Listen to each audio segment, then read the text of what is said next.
But it was a very fortunate experience for three young would-be writers to make this film. Unfortunately, we had succumbed to this lesser art form of filmmaking, so it was a good deal of guidance for us to listen to Mr. Still talk about his own process, particularly the days and the weeks and even the years that he would have to develop an idea before he would commit himself to writing. This was valuable encouragement for a young man who worried about the time it took for him to figure out exactly what it was he had to say. We learned to cherish the natural language of the people because Mr. Still had said that he would never write a word that he could not spell himself or he had not heard a neighbor speak. His calm confidence in his skill was balm on an open wound for this young man who had been raised on a farm but who had been so urbanely educated as to be made ashamed of the way country people speak. To hear Mr. Still use the words he did was a blessed assurance for one who could recall his own eager toes thrust with gladness into the soil, who knew of his own experience the special meaning of coming through a hard winter to scenes of cows calving in the lot. We learned to appreciate the value of creative work for its own self when we asked Mr. Still how many poems he had written, and he said he didn't know and he didn't plan to count them. I'm just a writer, he said. I write because I've got this feeling I have to get rid of. I've got to write because it's bothering me. I think we're all a lot richer for those troublesome thoughts.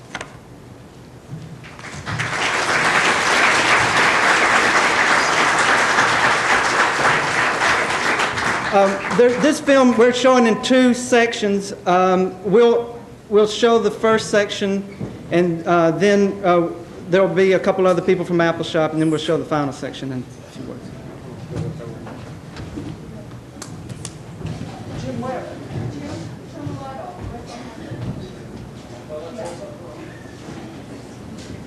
What we wanted to say to Mr. Still and how we felt about him. I was conveying a story that happened to me before I ever came to Apple Shop, and so I want to tell y'all that story today. About 6 years ago, I worked at Union College with an Upward Bound program, and I had 60 high school kids ages 14 to 17. And we decided through their summer literature program that we would let them read River of Earth as a literature class. And so I came to visit Mr. Still. I think it was a cold spring morning, and we met out in the Knott County Library to ask him if he could travel over to Barberville that summer to talk to these kids about River of Earth and the writing of it. And so he agreed. And throughout that summer, the children read the book. And I don't know if Mr. Still knew this, but each weekend, these kids went home for the weekend, and they took that book home with them. And there's many terms in that book that they didn't understand. And so they had a vocabulary list that they would list out, and they took that book home every weekend and asked their grandparents what those terms meant. So River of the Earth became this whole family event every weekend throughout that summer that these kids and their families would discuss the book. And each member of the family ended up reading the book during the weekends when the kids went home. So it became quite an event. But Mr. Still came down, I think, toward the end of the summer to visit. And I remember him, he had his blue jeans on, an old blue work shirt, and his cap and white socks. And he came in and sat down in the library, not the library, but the student center at Union College, and talked with these kids. And every time they would ask a question about River of Earth, he would return the answer with a question. And so it became this whole conversation back and forth. When Mr. Still left that day, those kids came up to me and said, "Debbie, he doesn't look like a writer. That's not what one's supposed to look like." So it's very personal to those kids because he gave them an understanding of what their area was about in their region with their families. So Mr. Still, we want to thank you for teaching young people how to be one with the mountains. And we have a gift for you here from Apple Shop. If you could come up here. Is he here? Did we lose him? Is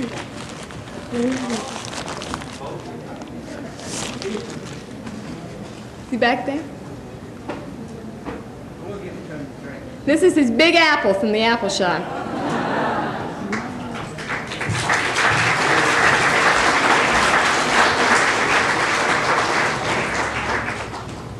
Next, we'll look at another clip from the film, and just after this clip, Nina Dreyer, who's with our record company, June Apple Records, will play another little tune for you. And then Jim Webb, who's a writer and now working with a radio station, will say a few words. Well, that's an interesting idea. For whom am I writing? And I'm not going to talk much about writing or anything like that. I am going to talk about a seemingly unrelated incident about 2 weeks ago that happened to me. I, for a strange, bizarre reason, was in my high school annual. And I have this picture here from the Hazard Herald in 1963. And I think Gurney was the editor then. I didn't know Gurney, and I didn't know Mr. Still, and I didn't know of either one of them. And I was a high school senior graduating. On the back of this picture, which I didn't read at the time, is an interview with Mr. Still. And I thought that was totally amazing the other night. And then, a couple of days ago, when we were talking about this, coming up with that. Well, I didn't know Mr. Still then. I didn't know his work, and it took me a long time. It wasn't until 1975 that I read anything. But I was a part of that wave in the mid-'70s of young Appalachian writers discovering things. One of the things we discovered was James Still and Gurney Norman and Jim Wayne Miller and several others. So there's a high school senior right now probably graduating or having just graduated who hasn't read Mr. Still. But that's who he's writing for.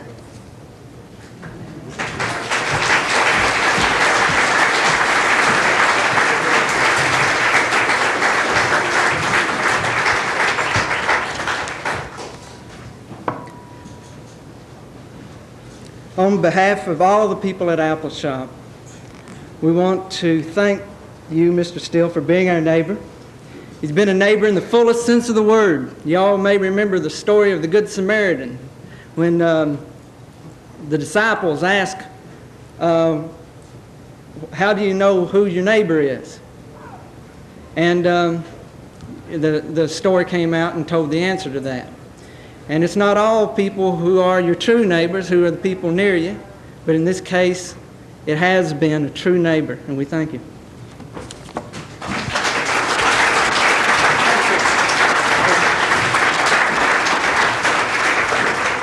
Thanks very much. Mike has some presentations to make before our break. These ladies didn't want to come. They didn't want to come, but all that food put out there, they worked the last 2 days, and I'd like to give them a quick round.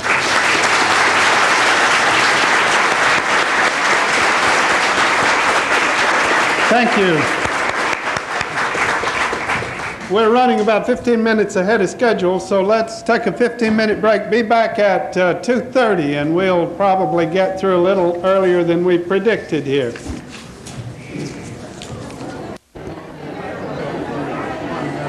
Thank you.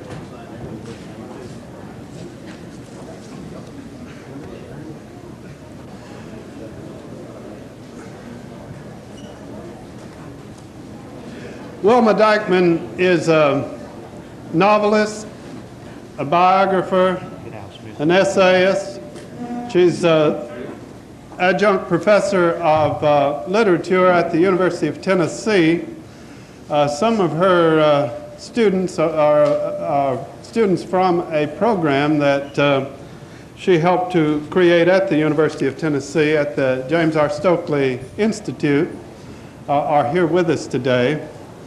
Wilma and her late husband, James Stokely, who are longtime friends of James Still, and both have spoken of James and expressed their appreciation for him. James Stokely was a poet and writer and researcher and is co-author of books with Wilma. We've been fortunate in having Wilma come to Kentucky quite often, to Berea College, to teach in our summer courses in Appalachian Studies, Appalachian literature in particular. She's a good friend of the mountain people. She's a native of Buncombe County, Asheville, North Carolina, lives in Newport, Tennessee. Let's welcome Wilma Dykeman.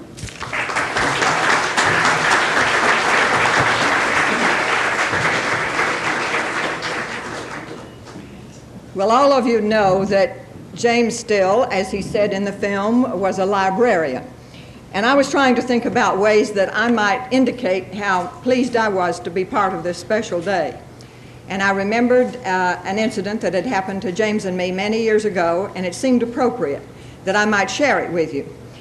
It was just when the bookmobiles were first becoming known in Kentucky and Tennessee. You know how long ago that was, about the time of Noah's flood.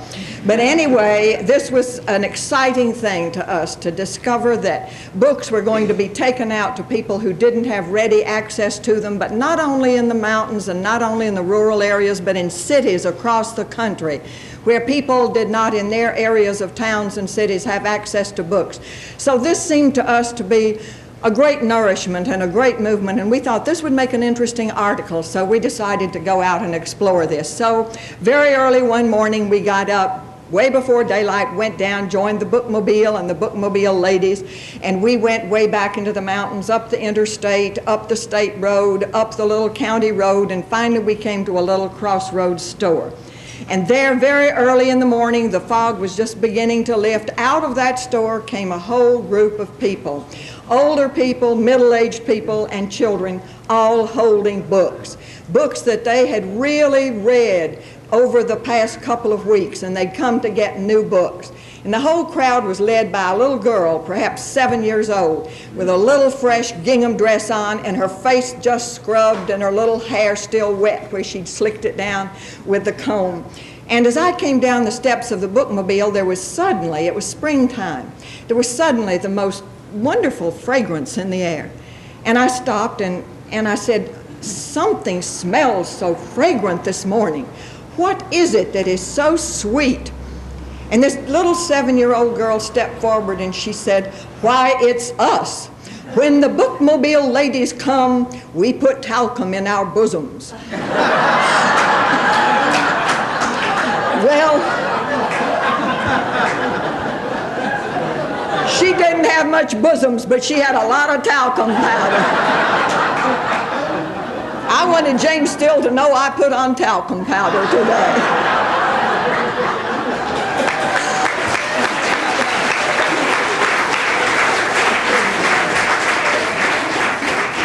No, I've always remembered that sentence because to me it was one of the most touching tributes of appreciation I ever heard.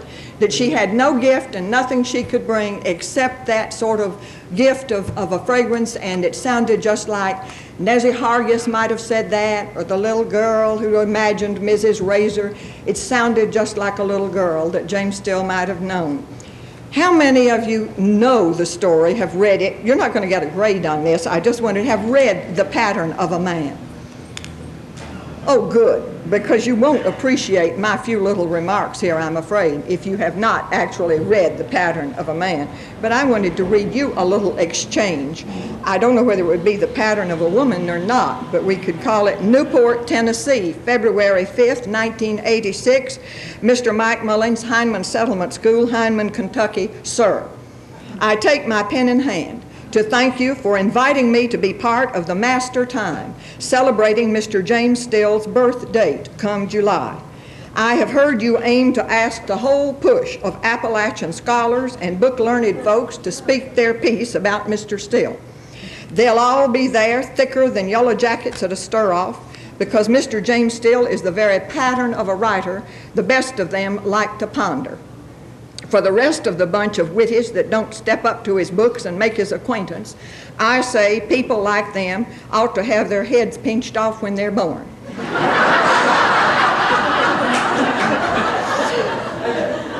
You'll know how to treat such a man and all of his friends. You'll treat them clever. But it'll plague you to recollect how some of them eat, downing at one sitting a half-gallon of buttermilk, a bowl of shucky beans, 2 potato onions, and 4 breakings of cornbread at one sitting. Now hear me.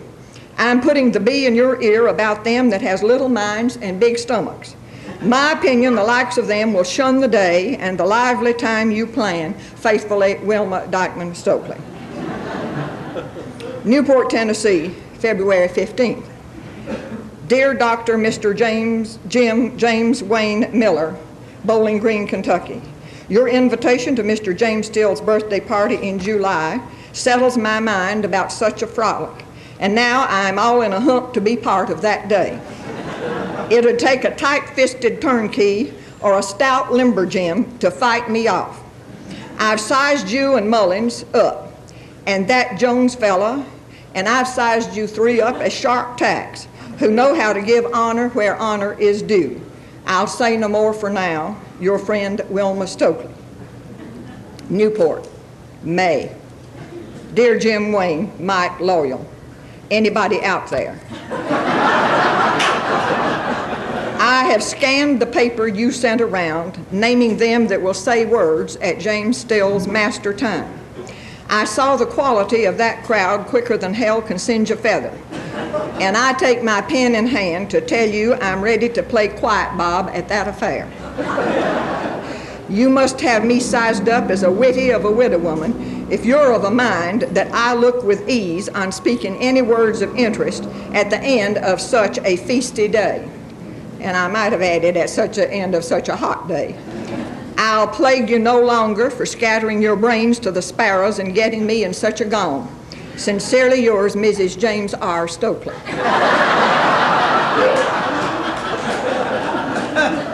July 1. The bunch arranging that master time, I gone as I feel, I've had a rabbit lick that sent me plumb sigh-goggling. Now hear me. I've been racking my head for thought and my learning for words to pin down some plain, everyday explanation of that pattern of a man that is James Still. Friends, it can't be done. I tell you now, it's the best I can stand up to the truth instead of nursing some lie tale to tell you this. A writer man who can put ink to paper and make people seem so really like, who can speak the truth and turn pranks and weave all manner of spells, that you fellers, slick as dogwood for hoe handles, that feller is not the pattern of a man I'm going to examine or explain. I'm not going to try to take him apart and set him together again. I aim to discover and enjoy and rediscover and pleasure myself in the wonder of what that man does with blank paper and the scratchings of words. It's a mighty thing to ponder, come to think of it. Your friend and his, just Wilma. Well,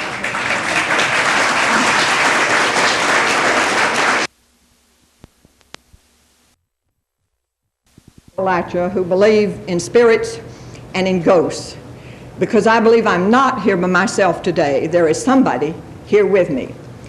And because of that sense of being here with me, I feel that I just want to share something very early about the acquaintance of James Still. When I first met James Stokely, it was a very hot August day in 1940. We met each other through Thomas Wolfe's sister, who introduced us. And we talked about Thomas Wolfe, naturally, and Beethoven and other lofty matters. He was supposed to go back to Newport from Asheville the next day, but instead I saw him come down the driveway in his little brown convertible Ford, and so we talked about some other matters. And guess one of the persons we talked about on that second day was a man I'd never heard of named James Still. And he said, I will bring you a book he has written. I will bring you 2 books he has written, poetry and a novel. And so we talked about James Still. Well, that was in August, and we were married in October, and my life got rearranged, and my vision of my place got enlarged considerably. James Still had stopped by to meet James, I think because James had written him a letter appreciating his poetry and his stories. And he brought by a man named Jethro Ambergy. And James was so pleased that this poet and this writer he admired so much had shared this friend with him. Later, he stopped by from time to time with other friends, and perhaps one of the visits I treasure most was with the sister that's here today, and with his mother when they stopped by, and she reminded me that James insisted that they eat with us. Well, that didn't surprise me because I had cooked many a meal for many a visitor, and always happily, but James had raised some corn, and James Still had to share this corn and the family. But out of this, on our wedding trip, I discovered that James was not content to know a writer himself. everybody else that he met had to know that writer. And so a book called You Can't Go Home Again by Thomas Wolfe and a novel called River of Earth were published the same year. You Can't Go Home Again won the award for the best Southern novel of the year, but since Thomas Wolfe was dead, they gave the award to River of Earth with James Still. And on that occasion in New York, Thomas Wolfe's sister met James Still, and I'll never forget her telling me about this man before I met him. She came to visit us, and she crossed her legs, and she's Helen and Look Homeward Angel, and she had a big $20 bill, I'll never forget, right here in her stocking as she crossed her legs. That was a sort of a typical gesture, and she sat there and she said, being in New York with James Still was like bringing human beings into that city, and she told of an incident in which she had been in a cab with James Still. He may have forgotten it, but there was a little encounter between the cab driver and another man, and the other man was speaking harshly to this young cab driver. And I'll never forget Mabel Wolfe. She said, he got out of the car like that, this quiet man. She said, I hadn't been able to get a word out of him. Well, I thought, no wonder. He had not... I'm sure there hadn't been a moment's interval when he could have gotten a word in, but she said he was out of the cab like that, and he went around and he said, I saw what happened, and you've got to be fair about this, or some words to that effect. And she said, a man like that is a man you can admire. And so that was my second introduction to James Still. And so when we made a honeymoon trip across the country, I found out we didn't have apples like Johnny Appleseed, although we had an orchard. We had books, and we had River of Earth. And we gave River of Earth across the United States. And my great moment was when we met a poet named Robinson Jeffers. Some of you may know his poetry. At that time, he was considered one of the great American poets. A great recluse, a man very difficult to meet. James had corresponded with him, and that's one reason I married him. I thought anybody that could get a letter from Robinson Jeffers and a visit from James Still was worth marrying. And so we went to see Robinson Jeffers, and we not only talked with him, we stayed up until the afternoon, and his wife came back from the grocery store, and indeed we even had supper with this man. And so James brought out the book, and he said, I want you to know this Kentucky writer, James Still, who lives in Kentucky, and you should know his work. So it was sort of a coast-to-coast kind of interest. I think that in a sense, that it's that kind of devotion that James Still inspired in many readers that kept him alive. He says that not many of his neighbors or friends mentioned his books to him in those years. I don't think he can ever doubt that he had a friend, a reader, a person who wanted to share his work down in the hills of Tennessee. And so I felt a little bit today like a ghost was with me and a spirit was with me, not as a matter of sadness, but as a matter of joy, and particularly a matter of remembrance, a remembrance of a very real friendship based on an admiration for craftsmanship and for the kind of life that James Still leads and that James Stokely admired so much. James Still has agreed with John Muir in the sentence, when we try to pick out anything by itself, we find it hitched to everything else in the universe. That's the pattern of a man, the pattern of a human being that we need today everywhere in the world, not only in the craft of writing, but in the art of living. We're all hitched together in this universe. And anyone who points it out to us in this county or around the world is a person, the pattern of a person we need. Thank you.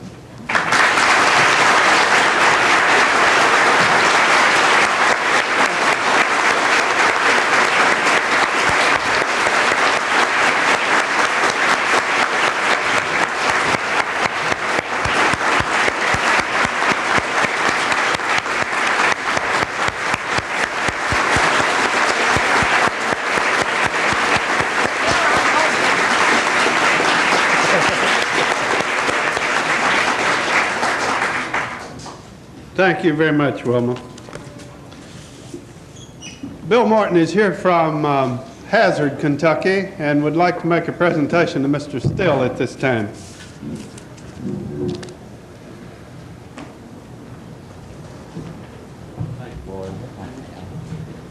You know how you tell the difference between a dead Republican on the road and a dead dog on the road in Knott County? There's skid marks in front of the dog.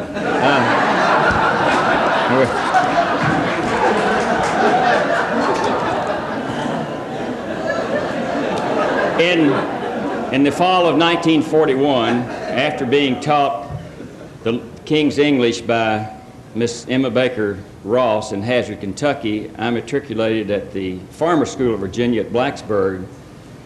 And my English composition teacher there said, Hazard, Kentucky. He said, that's near Knott County. Did you ever hear of James Steele? Well, in 41, in my ignorance, I hadn't. But after the little skirmish we had after that, it was my privilege to meet him and to know him, especially through Lena Mobley Foley, who was with him at Moorhead, and in the home of Larry Baldridge one time. And what I really respect about him is that after Herb and Liz moved near him on Dead Mare Branch, the help and encouragement that he gave to the kids, one of whom is my daughter, Frances, at Apple Shop. And just because of that, I think he's a wonderful man. And I'd like to present to him this picture of a Knott County artist. And there's some sentiments in there that you can read to yourself, but it's made of genuine Knott County wormy chestnut for a genuine man. Thank you. And if you'll stay up here, James, on behalf, you know, I always thought it was very degrading, and I hated it when they used, you know, they compared Hazard with the Dukes of Hazzard. You know, even though the people of the United States thought that was #1 in television, it certainly didn't suit James Steele or me, I'm sure. So the mayor has finally caught on to that. And Hazard is named after Commodore Oliver Hazard Perry, who beat the British in the Battle of Lake Erie, you know. Ms. Ross made me read not James Steele, but Shakespeare. And you know, they talk funny in those Shakespeare things.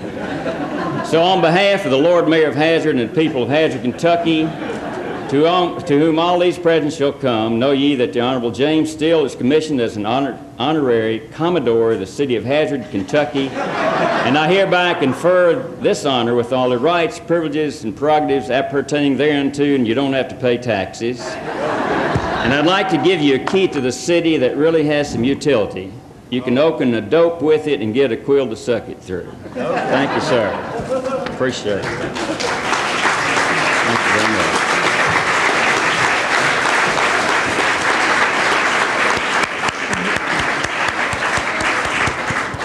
Thank you, Bill.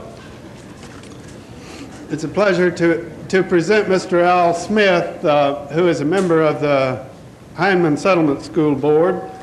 He is an adopted Kentuckian, but one of the more important Kentuckians. I think he's given very liberally of his time, not only as a publisher and editor and writer, but on Kentucky educational television and on many of the committees of Kentucky that have to do with educational reform and better government and that sort of thing.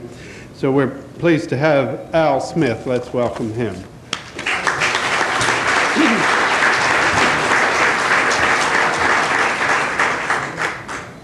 Thank you, Loyal. I'm really grateful for Bill Morton reminding me of why I was wearing this suit with his story about the dead Republican on the road in Knott County.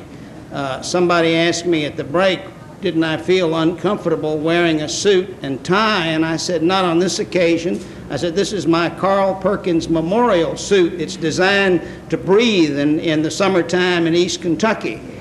And the last time I saw Mr. Perkins on a trip, it was October, and he had on a seersucker suit. And I thought about that, James, and I rummaged around in the basement this morning and found this seersucker suit because I also remembered that all the politicians you and I grew up with in the summertime in Alabama and some other places that we've crossed trails on the South would always show up at meetings like this in a seersucker suit.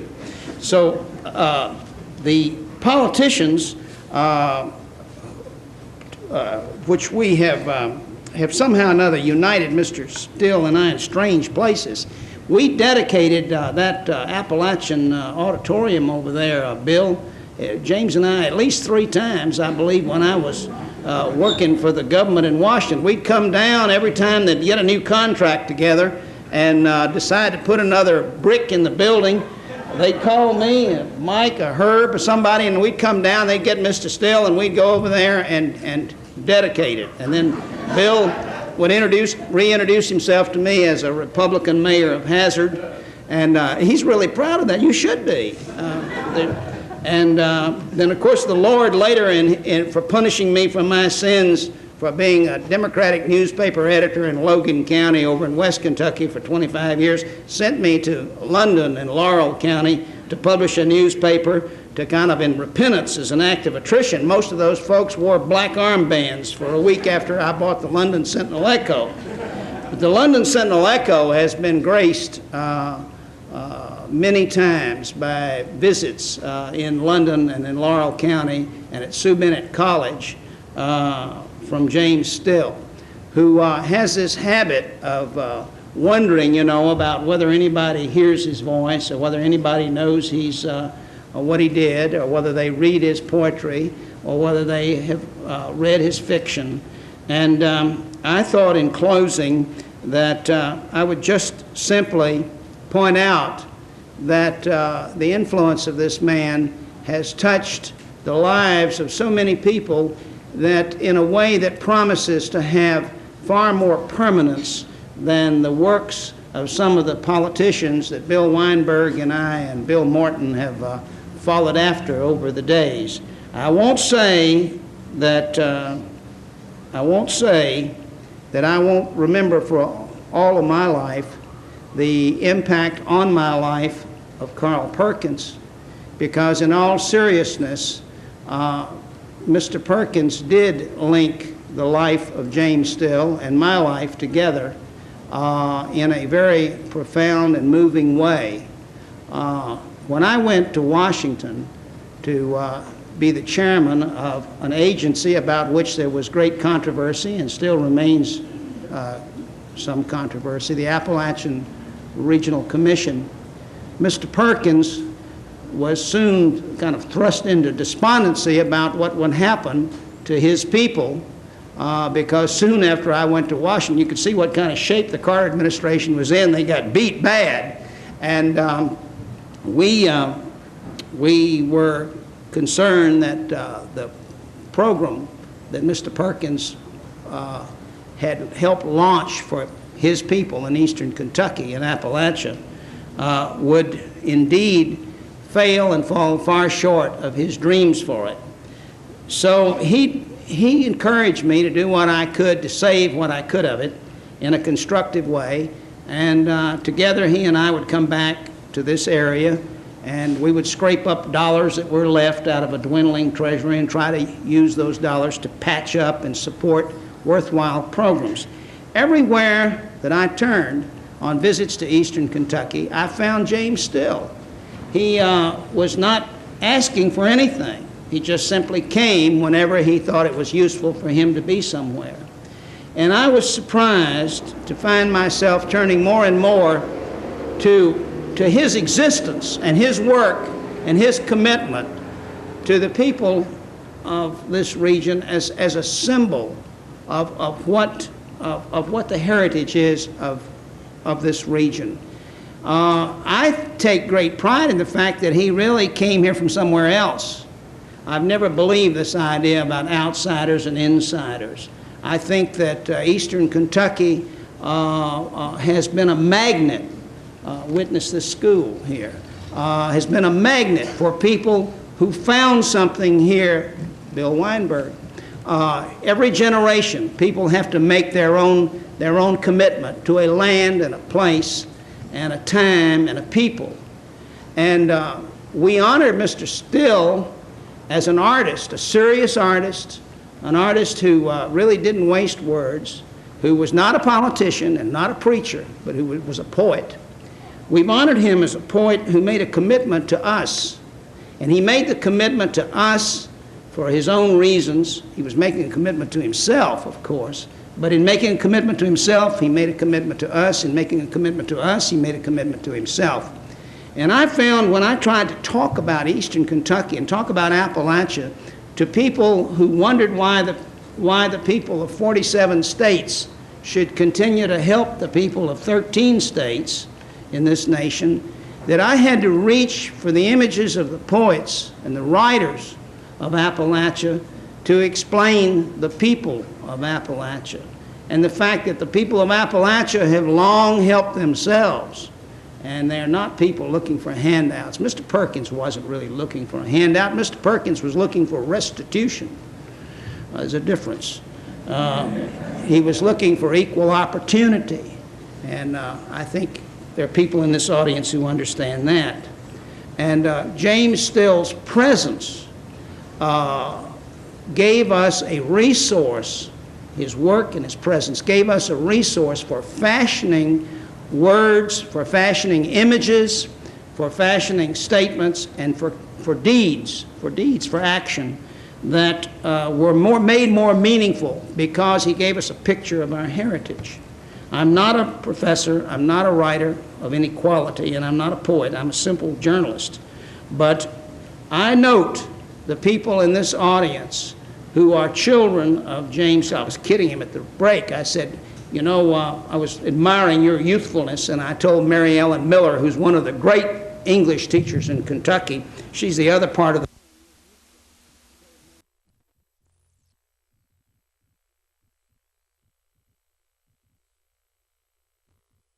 his understanding. Some of the people that I see here who've meant so much to this area. Mary Fox is an old friend of his. Dr. Fox is over there in the corner, has taught me a great deal about medicine and health care in the mountains. I think she told me she's known James for 25 years. A Yankee who's meant a lot to me and meant a lot to Kentuckians, who's really a Kentuckian, but he came here 25, 30 years ago from Boston, Lynn Press, who wired this whole region for KET so that we could share some of the outside world and share some of the music and the poetry and the drama and the theater that we would have missed without Kentucky Educational Television, who is here. John Priest, who is a native of this area, a coal operator and an old regular preacher, who has been the soldier in the support of the Hindman Settlement School when the rest of us couldn't be around to help Mike Mullins put together the projects for this school. Loyal Jones, who has taught generations of Americans about Appalachia and about America and about their heritage. Ron Eller, Lois Weinberg, who runs the dyslexic program at this school. Madge Chestnut from London, who has brought James Still to Sue Bennett College with Elaine Hayes, her friend. John Edgerton, whose great book on generations on the Ledford family won the Weatherford Prize. John Edgerton, who drove from Nashville to be here. You heard Wade Hall trace those Alabama roots that were so important to James Still before he became an exile, if you will, in this home that was to be his home in the mountains. I remember the Saturday Evening Post stories when they came out. My grandmother taught me to read with the Saturday Evening Post, and I've looked at those pictures back there and the Amos Sewell illustrations, James. I remember, I hate to say this, but I remember reading them when they were published in the Post. But the people, Herb Smith, who asked some professor at LSU when he was in high school. He got a chance to go down there and he said, "What's a good school?" And the professor said, "Well, Vanderbilt, Rice, Duke, well, those were too far." And Herb hitchhiked down to Nashville, designed his own program. John Edgerton and I were talking about that. We don't understand how Herb ever got into Vanderbilt, much less got out. But he did and came back and became a mover and a shaker in an apple shop. Another child of James Still, George Ella Lyon, who showed so much sensitivity and appreciation for what he has done, who is one of the most gifted younger teachers in Kentucky. These people and many, many more that I could mention have give fair promise, great promise of carrying the Still story and the Still insights to yet other generations of Kentuckians and Americans. Because Mr. Still, by being a very specific kind of person and a unique, creative person in one specific remote place became a universal figure for so many of us, and a figure of great presence, of great influence, a man who demonstrated he was indeed Carl Perkins' equal in another realm, because what Mr. Still had was poet power. And sometimes I think poet power is the greatest power of all. I've asked my friend Crit Llewellyn, who is Commissioner of the Department of Arts, to share this last minute of this program before we hear from Mr. Still with a special message that she brings from the seat of Kentucky government at Frankfort. Crit Llewellyn.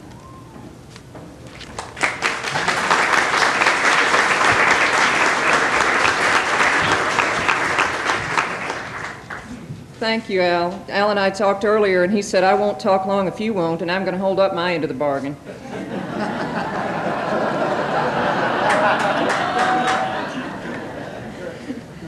It's been a wonderful day today, and it's been a real experience I know that all of us have enjoyed. As I listened to the speakers, I thought of the nice invitation that we all received from Mike, and it asked us to come here and honor James Still. And it occurred to me as I listened today that it's really those of us in this room who are honored today. We should feel honored for having this time with this very special man who has meant so much to Kentucky's culture. And we should feel honored to have the memories of this day to carry with us always. I bring with me a proclamation from the office of the governor, and I'll take just a moment to read it. Proclamation by Martha Layne Collins, Governor of the Commonwealth of Kentucky. To all whom these presents shall come. Whereas James Still has worked faithfully as poet, writer, reporter, and commentator to help us all see more clearly our community and ourselves. And whereas James Still has brought honor and acclaim to Knott County and the Commonwealth of Kentucky.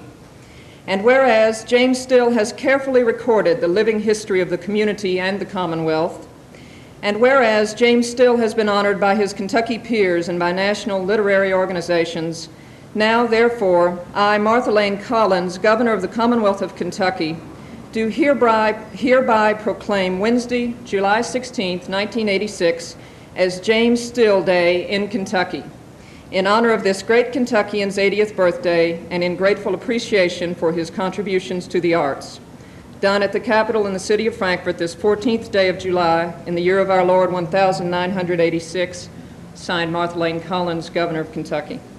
Mr. Still.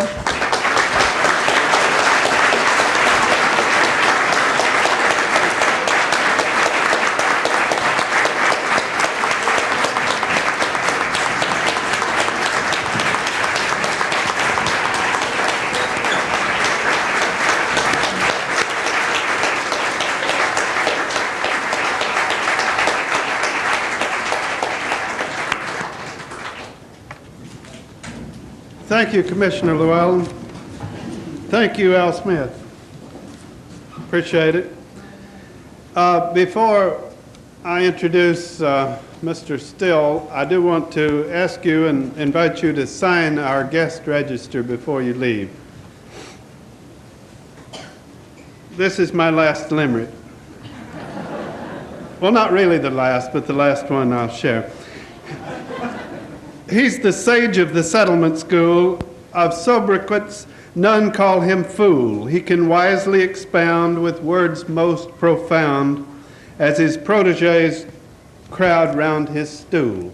Mr. James Still.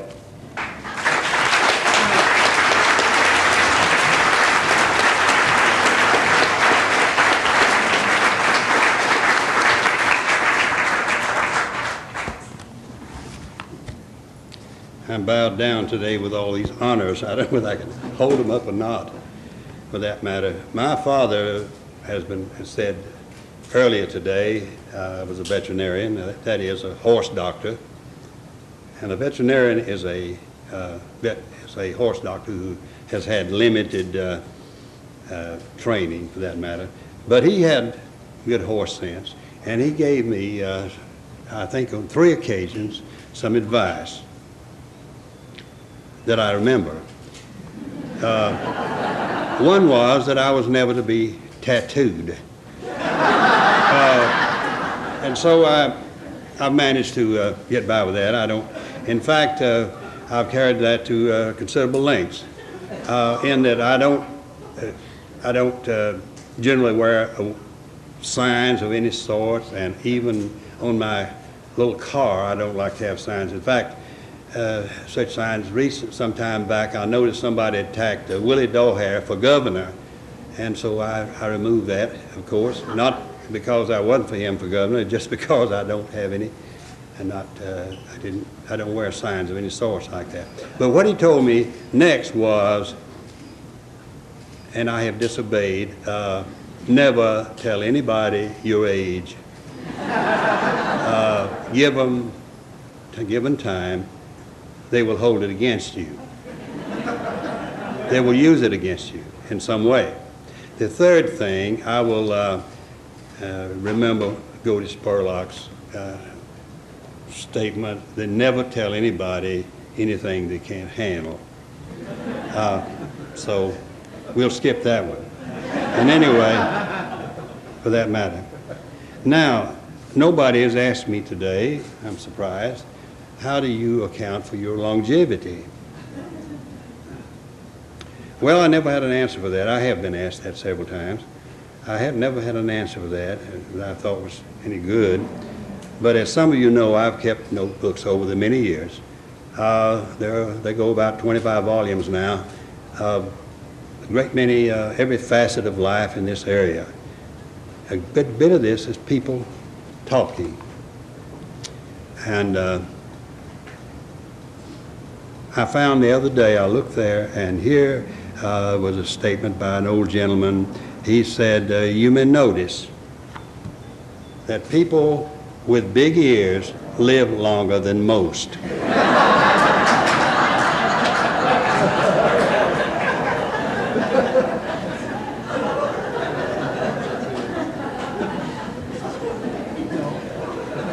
And I met Hill Hall the other day. I don't know whether he's here or not. Hill Hall told me, he said, I'm your age, most it. And the doctor told me, if you sit down, you'll never get up. So my advice to you is to keep moving. Well, I think that's the reason I've managed to be here today. I expected a kind of a roast here today, and I thought I would answer some of my critics, but here's one thing. Down in Atlanta here some time back, the Modern Language Association had its meeting, and one of the papers was on me, on my writings. And this paper was later published in a magazine, Appalachian Heritage, and it was called Slicker Than a Dogwood Hoe Handle, referring to me, of course. And this is some of the things was in this article.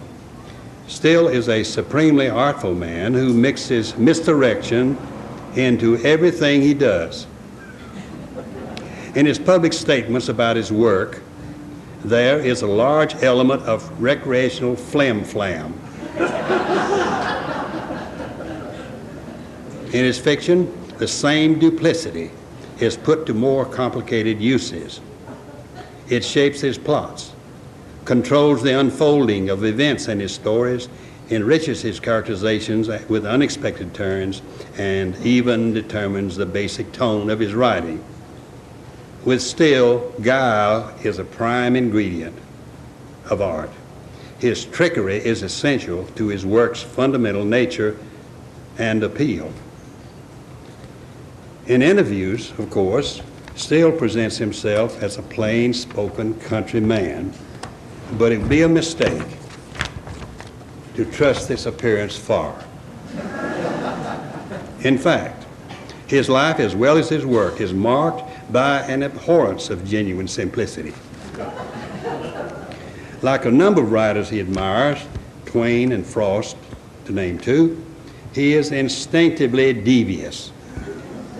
Not only is it hard to tell what he wrote and when he wrote it, but even the form into which his fiction fits is debatable. Well, it goes on and gets worse, so I will read the rest of it, for that matter. As I said, I do keep notes and keep things down, and after all my little verses and my little stories are gone, I think these notebooks, if I may be allowed to say so, are a valuable record of this area. They cannot be kept again because that era is gone, and most of the people are dead. Well, I'll tell you first, though, what it's like to be 80, what it means. You can't know until it happens to you. I had grandparents. They're all gone. My parents are gone. There were 10 of us. There's only one of us left. Over on Wolfpen Creek and Little Car Creek, there are only 2 people there who I knew years ago. And in a sense, I'm kind of a stranger. I've become a stranger in my own home. But I think today makes a great difference to me is that maybe I'm not alone after all. I have felt a little sense of aloneness, and this will be good for me. But to come back to these reports. Now, I didn't do this with a tape recorder, not having one. In fact, long ago, not having a camera, I used to, these old gentlemen over there, I would trace their hands. They put their hand on a piece of paper, and I'd trace around it and let them sign it and date it. And for some of these people, there are no pictures left. There were no pictures ever taken of them. And so their children are happy to have this. You know, hands say a lot about people, if you've thought about it. Your face speaks volumes, it's true, but your hands tell something else. Your hands sometimes belie what your face says. First, I want to quote from a author, a folk called Death and the Labyrinth. I think what I'm trying to do is to give some value to these notebooks. It may not have too much. He says, these spoken words in reality are not, as people tend to think, a wind that passes without leaving a trace, but in fact, diverse as are the traces, they do remain. We live in a world completely marked by, all laced with, discourse. That is to say, utterances which have been spoken, of things said, of affirmations, interrogations, of discourses which have already occurred. Such things as this. Now, this may be a little humorous, maybe. You may find it so, but this was said. I was in the store over in one of the store on my creek there, and one of you sit around the store a lot. He said, today is my 25th wedding anniversary. I tried to forget it, but my woman wouldn't let me. You know women, they keep in head of everything you're trying to forget. When she reminded me, I said, Jane, it's been 25 years, but it seemed like 100. And she laughed, thinking I was bull ragging her, and I sort of was. By now, she never knows when to believe me. Well, I says, being I put up with you a quarter of a century and couldn't run you off, I reckon I might as well keep you. And you know what that crazy thing done? She cried.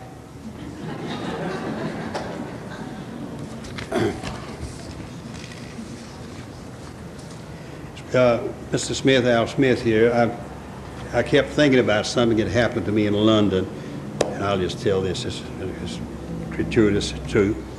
I was coming up the I-75 one night, about 1 or 2 in the morning. I was trying to get home.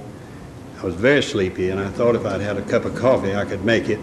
I turned across the bridge to the a Minute Mart over there, and I went in, and I asked if they had coffee. They said yes, and said, serve yourself. So I went back. But as I passed by, I heard one clerk say to the other, that man writes books. All right. So I came back with the coffee, and they said it's on the house. And then presently, one of the gentlemen said, I want to talk to you. And I said, shoot. And he said, outside. So So I stepped outside, and he said, Jesus has told me to write a book.